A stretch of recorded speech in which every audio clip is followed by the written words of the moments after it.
We need to love our country. We need to love our countrymen. We need to love one another.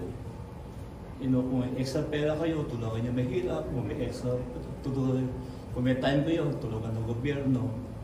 Kaya ang pag-ibig hindi yung swapan ka, pera tinatago mo, hindi mo sila share.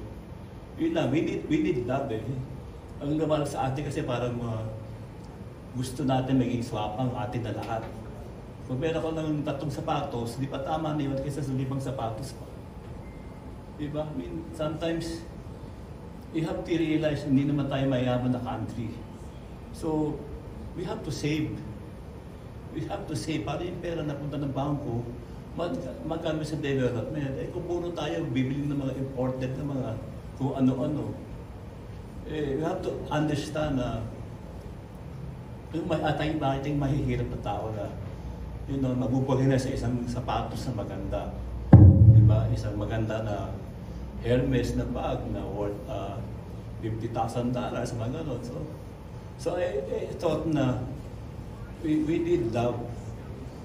We cannot hate right now, but we need love. We have to love one another. And we have to love our country.